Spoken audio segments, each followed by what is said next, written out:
Idris kedatangan seorang pria yang membawa banyak sekali buah-buahan. Tentu saja dia adalah malaikat Azrail yang menyamar. Nabi Idris tidak mengetahuinya. Nabi Idris kemudian menawarkan makanan itu kepada Israel, namun ditolaknya.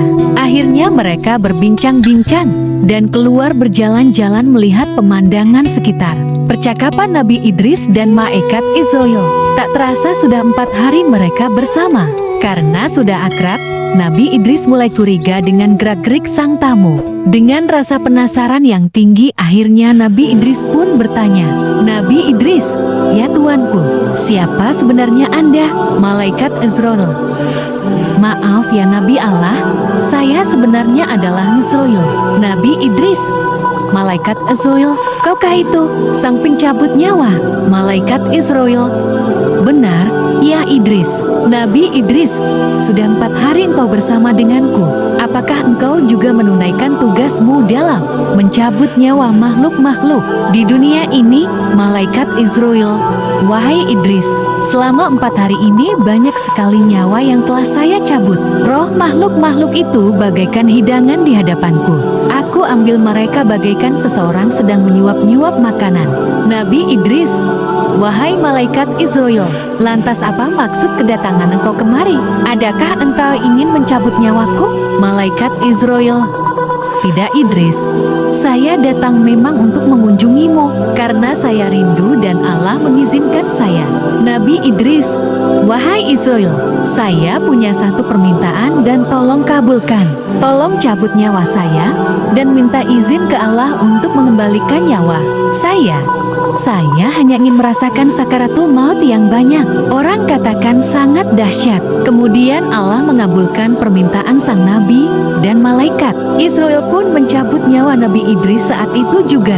Malaikat Israel menangis melihat sahabatnya merasakan kesakitan.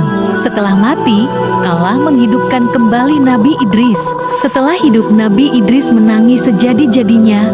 Dia tidak bisa membayangkan jika manusia-manusia lain mengalami sakaratul maut dengan kedahsyatan yang sama. Nabi Idris tidak tega jika ada umatnya harus sengsara di ujung hidup dan mati.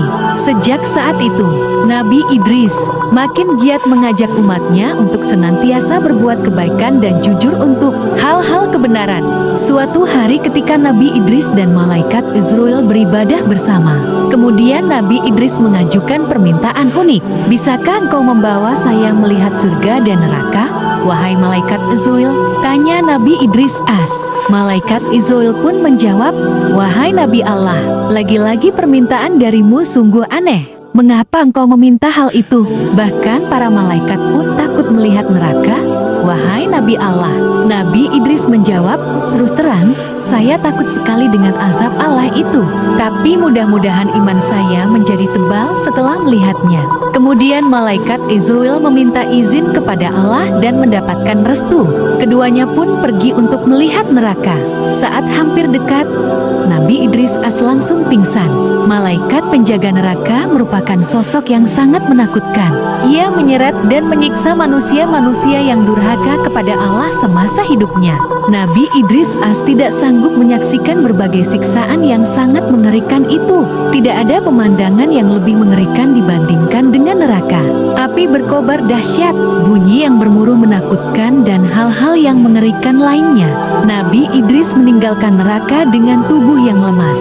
Tujuan kedua, malaikat Azrail mengantarkan Nabi Idris ke surga. Di sana, reaksi Nabi Idris pun sama, nyaris pingsan, tapi bukan karena takut, melainkan takjub dengan pesona dan keindahan semua yang ada di surga. Dilihatnya sungai-sungai yang airnya begitu bening seperti kaca.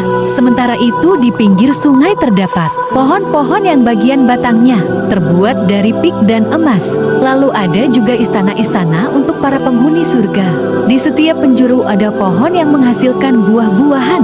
Buahnya pun begitu segar, ranum, dan harum. Setelah puas berkeliling, malaikat Azrail mengajak Nabi Idris pulang ke bumi.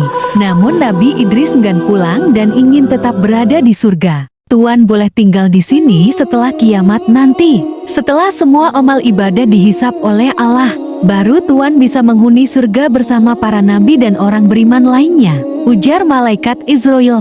Kemudian Nabi Idris As menjawab, saya ingin beribadah kepada Allah sampai hari kiamat nanti. Nabi Idris memiliki banyak sekali ajaran yang diturunkan kepada umatnya.